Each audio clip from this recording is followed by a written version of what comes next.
সুপ্রিয় দর্শক, আপনাদের সকলকেই স্বাগত জানাচ্ছি নিউজ সেভেন বাংলার এক্সক্লুসিভ এই ভিডিওতে।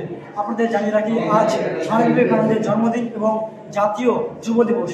সে উপলক্ষে আমরা এই মুহূর্তে উপস্থিত রয়েছি উত্তর দিনাজপুর জেলার ডালখোলা যে শ্রী অগ্রসর মহাবিদ্যালয় রয়েছে, সেই ডালখোলা শ্রী অগ্রসর মহাবিদ্যালয়ে রয়েছি। আপনাদের জানিয়ে রাখি, বিভিন্ন কর্মসূচির মাধ্যমে দেশ জুড়ে এই জাতীয় যুব দিবস পালন হচ্ছে। আজ ডালখোলা শ্রী অগ্রসর মহাবিদ্যালয়ে বিভিন্ন কেমিস্ট্রি, ফিলোসফি থেকে শুরু করে নিয়ে এনএসএস ইউনিট থেকে নিয়ে বিভিন্ন ডিপার্টমেন্টের পক্ষ থেকে বিভিন্ন প্রদর্শনীর আজ আয়োজন করা হয়েছে। তাদের সাথে আমরা সরাসরি কথা বলবো এবং কী কী তাদের প্রদর্শনী রয়েছে সেগুলো আমরা বিস্তারিত তুলে ধরবো। আপনারা দেখুন শেষ পর্যন্ত।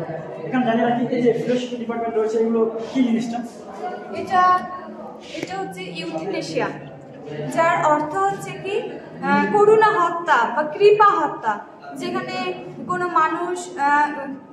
মানুষ অসুস্থ, অনেক দিন ধরে অসুস্থ, বিকলাঙ্গ, যে ক্যান্সারে আক্রান্ত, এরকম অনেক অসুখ আছে যে ব্যাধি জীবনে সারবে না, তাকে মৃত্যুবরণ করতে হবে।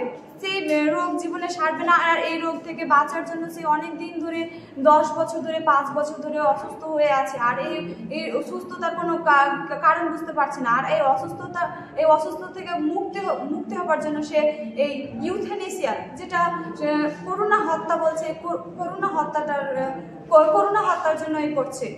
তো সে নিজেকে বলছে যে আমাকে মেরে ফেলো, আমার বাচ্চার, আমি দেখতে পাচ্ছি আমি আর বাঁচছি না, আমি অসুস্থ, আর নিজেকে মুক্ত করার জন্য সে করুণা করে বলছে আমাকে মেরে ফেলো। এটা হচ্ছে ইউথেনেশিয়া।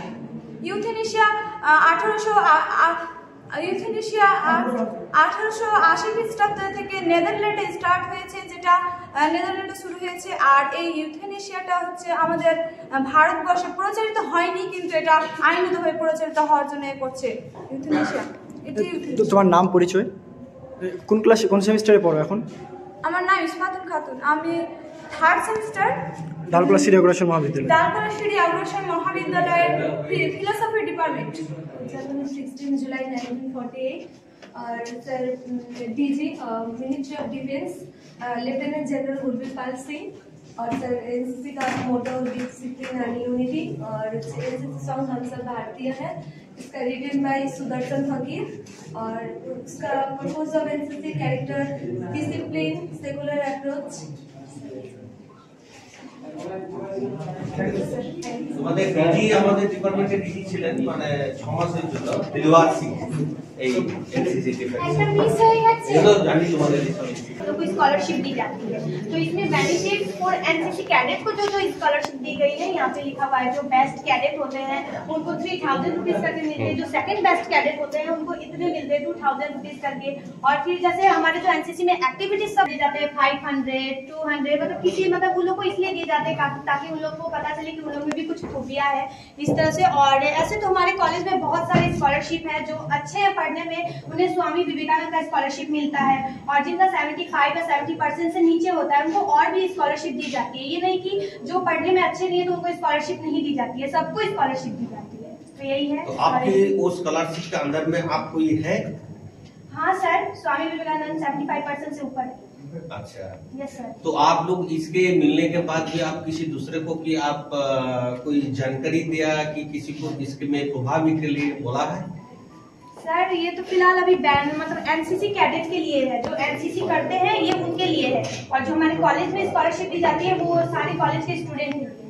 आपको नजदीक एरिया में क्या इसके बारे में कुछ, और दूसरा दफ्तर में वही सारे पश्चिम बंगाल की सरकार कुछ गाँव वाले रहने वाले आदमी को लेकर देना जाती है, तो उसके लिए आपकी इसके लिए प्रभाव क्या है कि हाँ ऐसा ऐसा मिलता है? जैसे तो वो मैं गूगल में बोलती हूँ कि वेस्ट बंगाल सर्च करके देखने, अच्छा। फिर हमारे जो कॉलेज की वेबसाइट है वहाँ पे भी जाके तो मैं बताती हूँ। किसी के लिए जब आप कुछ काम करेंगे वो सबसे महत्वपूर्ण होगा। यस या अपना के लिए तो होगा ही होगा कुछ, किसी के लिए थोड़ा आपको मेहनत करने से हो जाएगी।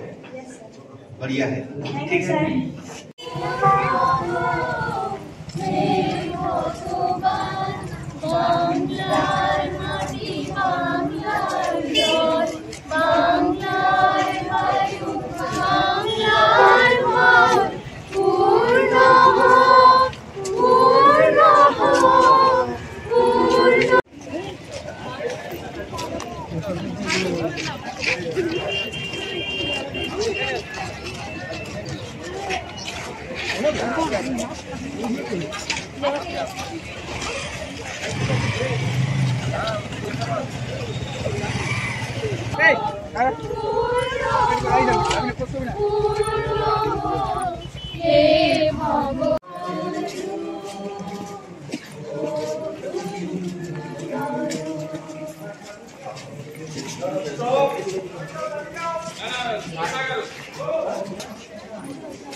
আরেকটু